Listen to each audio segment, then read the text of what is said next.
kim, hatto eng yaqin odamlar ham bilmaydi. Tabriklar, suyunchi so'roqlari, o'g'illi bo'ldingiz degan quvonchli xitoblar yangraydi. Lekin bu oilani yaxshi tanigan har bir tomoshabin bitta achchiq haqiqatni his qiladi.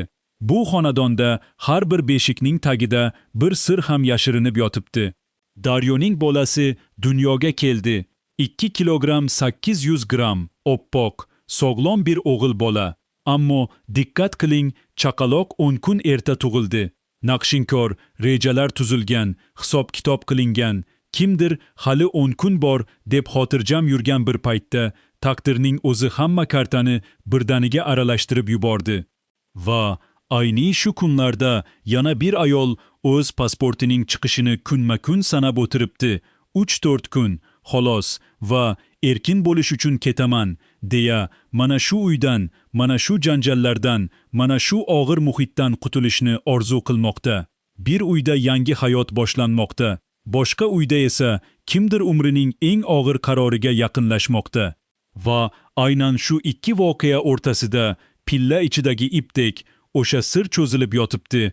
Aytolmagan otaning ismi va hech kim ovoz chiqarib aytishga jur'at etolmagan savol: bu beshikdagi bola aslida kimning bolasi?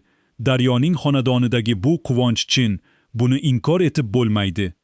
Lekin shu quvonchning tagida nimalar yashiringanini faqat bu voqealarni chuqur kuzatib kelganlar his qiladi. Lol opaning baliqni tushimda ko'rdim, rizq bo'ladi degan gapi xalq orasida baraka, to'y, yaxshilikning alomati hisoblanadi. Ammo bu voqealar ichida hech bir tush oddiy emas. Baliq bu faqat rizq belgisi emas, balki qarmoqqa ilinib qochib qutula olmagan narsaning ham timsoli bo'lishi mumkin. O'sha kunlari kimdir Daryoni shifokor oldiga olib borganini, go'yo bu voqea xotiradan atayin o'chirilgandek hech kim eslamaydi. Men uning yonida, tepasida turganman degan gap bor edi. Kimdir bu ayolning yonida, uning bu holatiga nazorat qilib turgan, lekin bola baribir omon qolib, yashab qoldi. Va endi shu chaqaloq qo'llarda ehtiyotkorlik bilan ko'tarilib, tog'a bo'lding, 6-marta tog'a bo'lding degan quvonchli so'zlar aytilayotgan bir paytda o'sha kimsa ichida sezdirmay achchiq bir xayol bilan shunday deydi: buni albatta bilib olaman hali. Kimdan? Balki o'sha bolaning otasidan, yoki bolaning o'zidan, yoki butun shu oiladan. Eng og'riqli sir esa Kamronning uyida yashiringan. Bu yigit endi bolalikdan asta-sekin chiqib borayotgan, o'z kichik isyonini ichida yashab yurgan yigitcha onasining oldiga borib, otasining qo'ng'iroqlari haqida gapirib berdi. Otasi yana qo'ng'iroq qilmoqda, yana eshikni qoqmoqda, yana kechiring deya yalinmoqda va Kamron 10 yoshli boladek emas, balki katta odamdek onasidan bitta jiddiy narsani so'radi. Unga rahmingiz kelmayaptimi? Shu savolning o'zidayoq bu bolaning yuragida tinimsiz kechayotgan ichki urush aks etadi. U otasini sevadi, chunki qon baribir qondir. Lekin u onasining ko'chaga chiqarib yuborilganini, uyning buzilganini, boshpanasiz qolgan kunlarini ham o'z ko'zi bilan ko'rgan. Uning biz vaqtincha boshqa joyda yashaganmiz degan so'zlari bu shunchaki xotira emas, bu hali bitmagan yaraning o'zidir.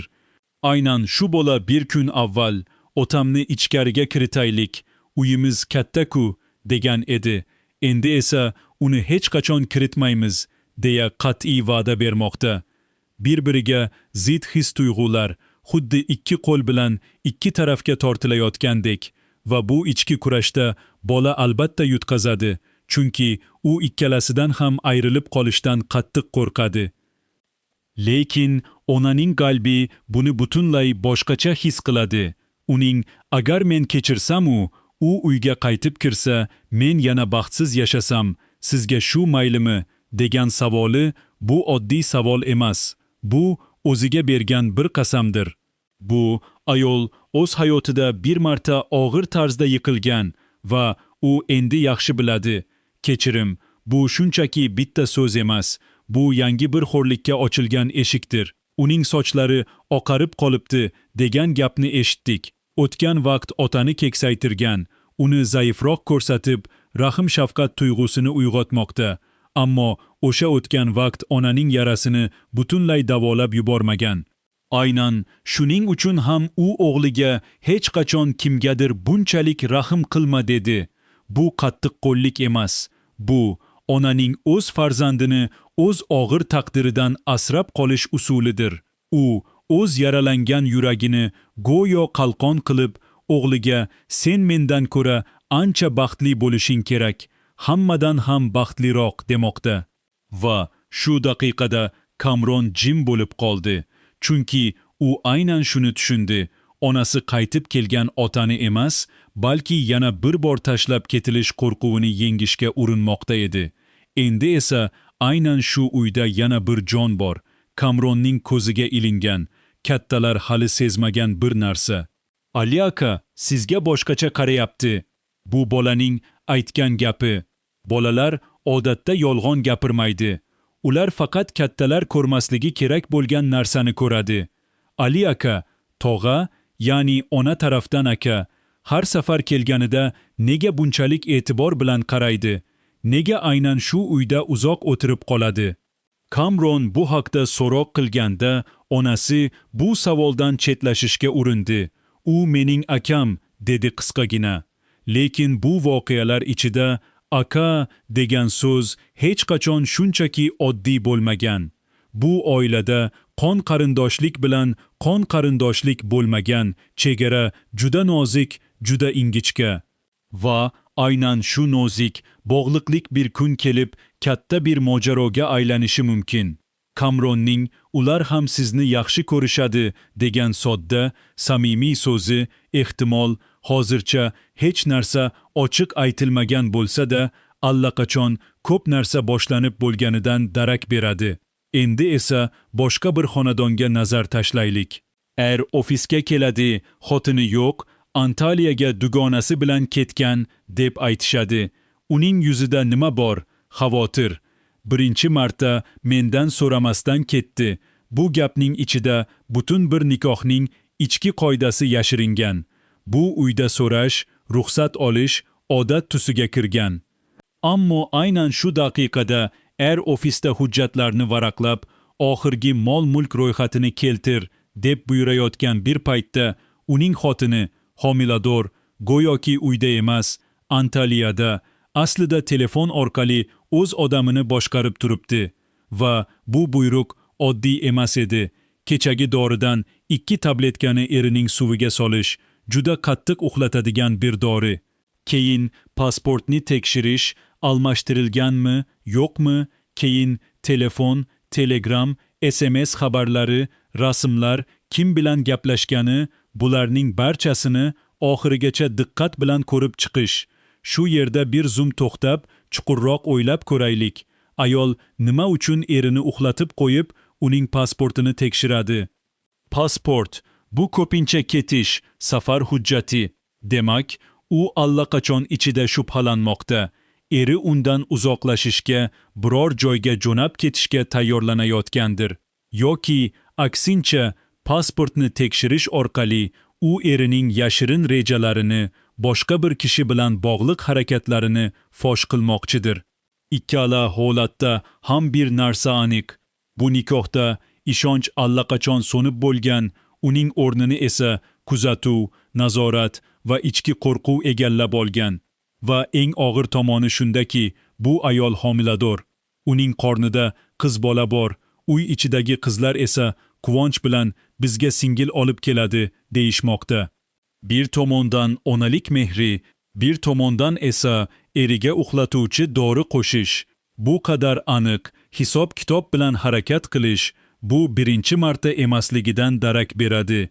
Agar shunday bo'lsa, bunday tunlarda yana nimalar sodir bo'lgan ekan? Va endi eng nozik, eng murakkab bir jihat, Jafar. Bu yigitning gapida agar bu narsalar zarur bo'lmaganida men hech qachon bunday ishlarga aralashmagan bo'lardim degan ma'no yashiringan edi. Jafar bu oilada kim o'zi? Xizmatkor ham emas, yaqin qarindosh ham emas, lekin barcha sirlarni biladi. biror ishni uddalay olmasa, senga hech narsani ishonib bo'lmaydi degan tanbeh eshitadi. Va shu tanbehning ichida yana bir narsa yashiringan. Agar u uyg'onib qolsa, men bunga javobgar emasman. Ya'ni xo'jayin ayol o'z yordamchisini kerak bo'lsa, hech ikkilanmasdan qurbon qilishga tayyor. Jafar bir kun kelib, aynan shu uyda, shu vaziyatda tutilib qolishi mumkin. Va u tutilgan kuni ehtimol yolg'iz qoladi, chunki bu voqealarda sadoqat ko'pincha mukofotlanmaydi.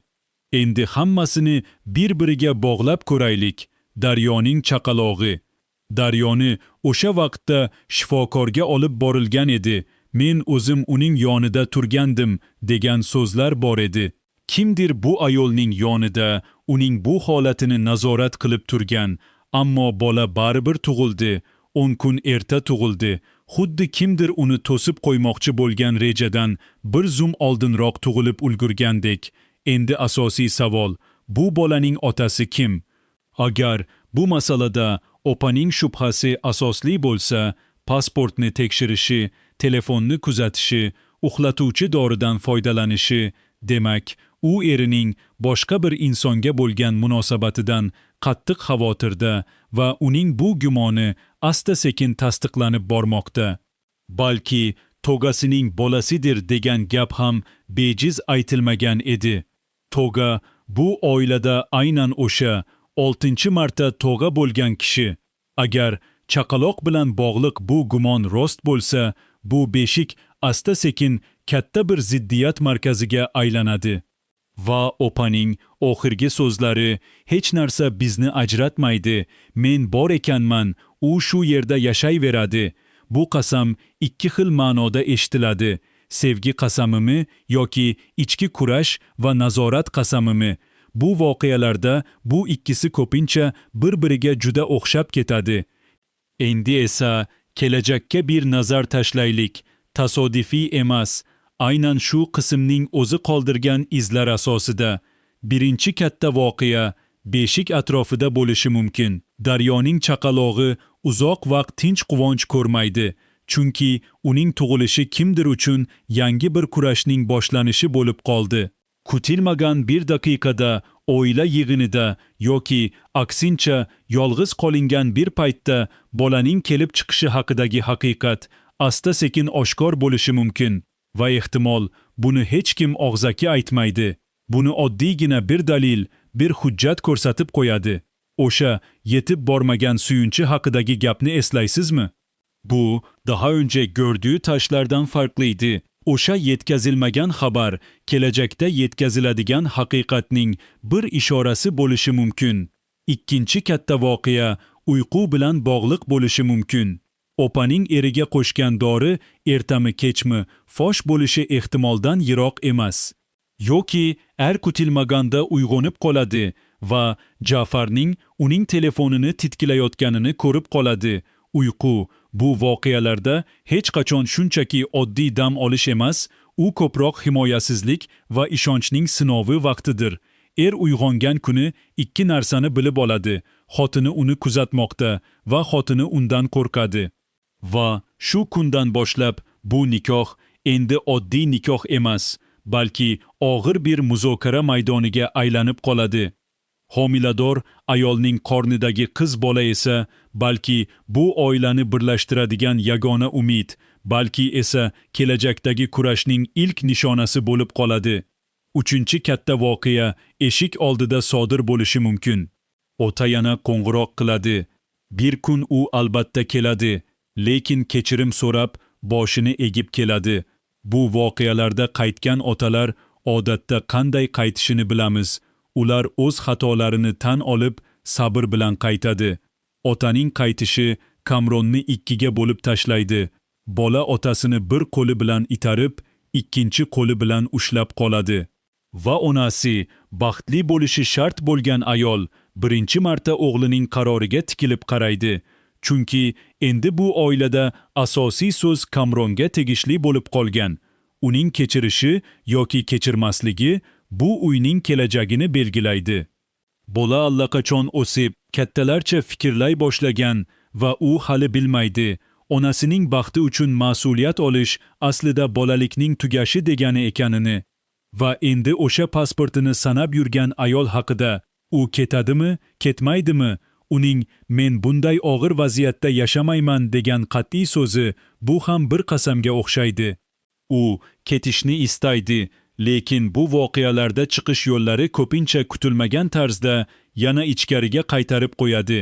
Uning pasporti tayyor bo'lgan kunning o'zida ehtimol biror narsa yuz beradi, uni to'xtatib qoladigan yoki aksincha uni butunlay boshqa yo'lga boshlab ketadigan bir voqea.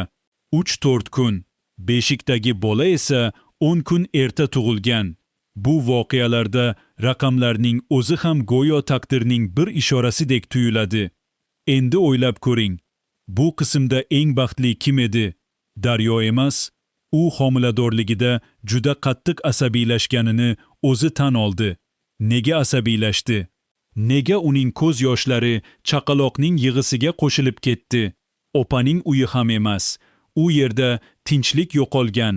Qishloqqa qaytamizmi yoki shu yerda qolib sharmandalikka chidaymizmi degan savol xonani bo'g'ib turibdi. Kamronning uyi ham emas. U yerda kechirim so'rash bilan kechira olmaslik o'rtasida bola yig'lab uxlab qoldi. Eng baxtlisi balki faqat o'sha beshikdagi go'dakning o'zidir. Chunki u hali bilmaydi. U tug'ilgan uyning devorlari ichida uning kelib chiqishini bilishga urinayotganlar bor va uning atrofida ko'plab noaniqliklar, ko'p savollar aylanib yuribdi. Shu beshik yonida turib, o'zimizga bir savol beraylik. Bu oilada qaysi mehr chin, Daryoning bolasi uchun to'kkan ko'z yoshimi, opaning erini nazorat qilishga urinishimi, onaning otani qaytarmasligimi yoki Kamronning siz hammadan ko'ra baxtli bo'lishingiz kerak degan gapimi? Bu voqealarda mehr hech qachon sof, hech qachon oddiy emas. U doim qo'rquv bilan, xavotir bilan, sir bilan aralashib ketgan. Va shuning uchun ham biz bu voqealarni diqqat bilan kuzatamiz. Chunki qaysi mehr oxirigacha yashab qolishini faqat kelgusi qismlar ko'rsatib beradi. Beshik asta-sekin tebranib turibdi. Butun uy esa hozircha jimjit, tinch uyquda. Lekin bu tinchlik uzoqqa cho'zilmasligi, har qanday lahzada yangi bir haqiqat uyg'onishi mumkinligini his qilib turibmiz.